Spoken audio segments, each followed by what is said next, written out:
there's no place like home for maximizing your tax deductions. Corny enough for you? Well, today's video, we're going to talk about one of the deductions that many people know about, but many people also don't know exactly how it works or how to calculate it. Also, it's somewhat controversial.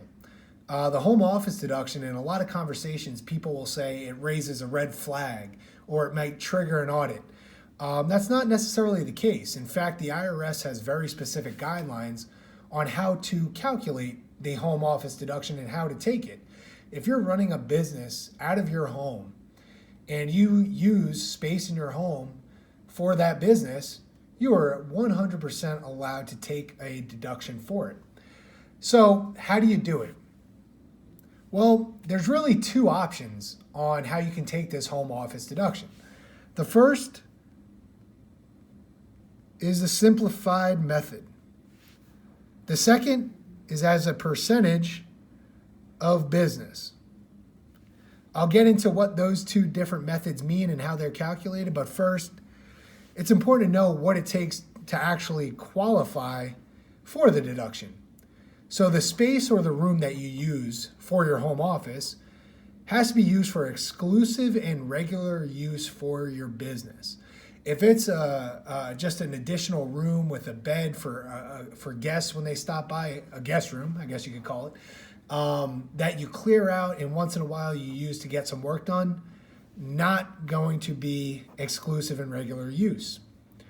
Second, it has to be a principal place of business. If you also pay rent or maintain an office and you use this room once in a while, probably not going to qualify. So let's get back to how these methods are used and how to calculate your deduction. The first is going to be the simplified method, and it's called this way because it's very easy to do. Basically, all you have to do is figure out how large the room is or the spaces, the dedicated spaces for your office, and that's about it. So first, what you're going to want to do is measure the actual square footage of the space. For every square foot, you're allowed to take $5 per square foot. The most amount of square footage that you can take for your home office deduction is 300 square feet. Now, for my mathematicians out there, 300 square feet times $5 per square foot equals what? It's going to be about $1,500 for your home office deduction. Okay, so pretty simple, pretty easy to use. Once again, 300 square feet is the maximum amount of space that you can deduct. Now, this is where things get a little interesting and a hell of a lot more complicated. The other way to calculate the deduction for your office is to use the actual business percentage of your house.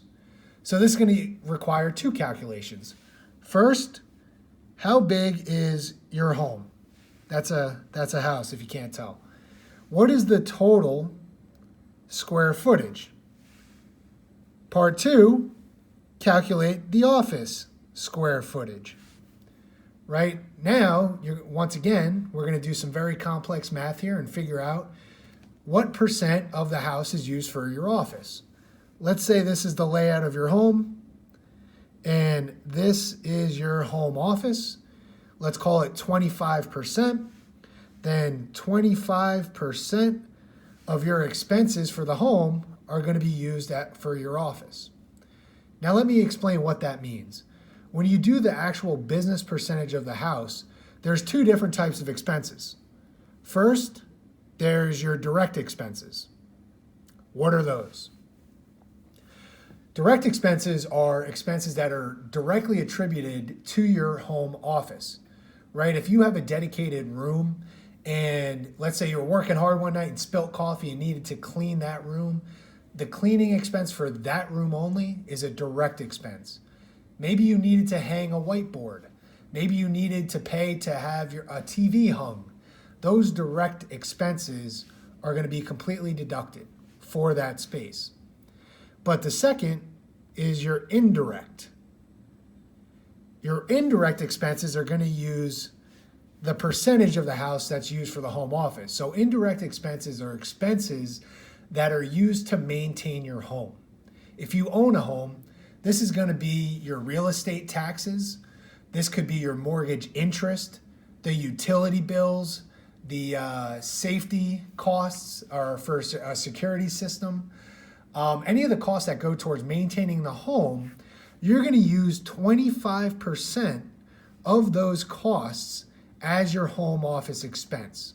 So when you add up 1 plus 2, that's going to equal your total home office expense using this business percentage of your house.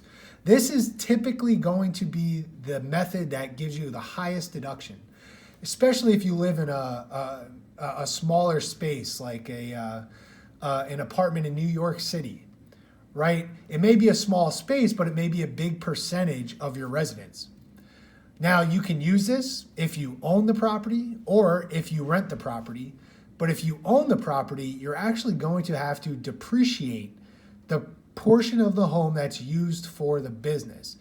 This is extremely important, and this is one of those areas that many people don't know or leave out of their calculation and then have tax issues down the road.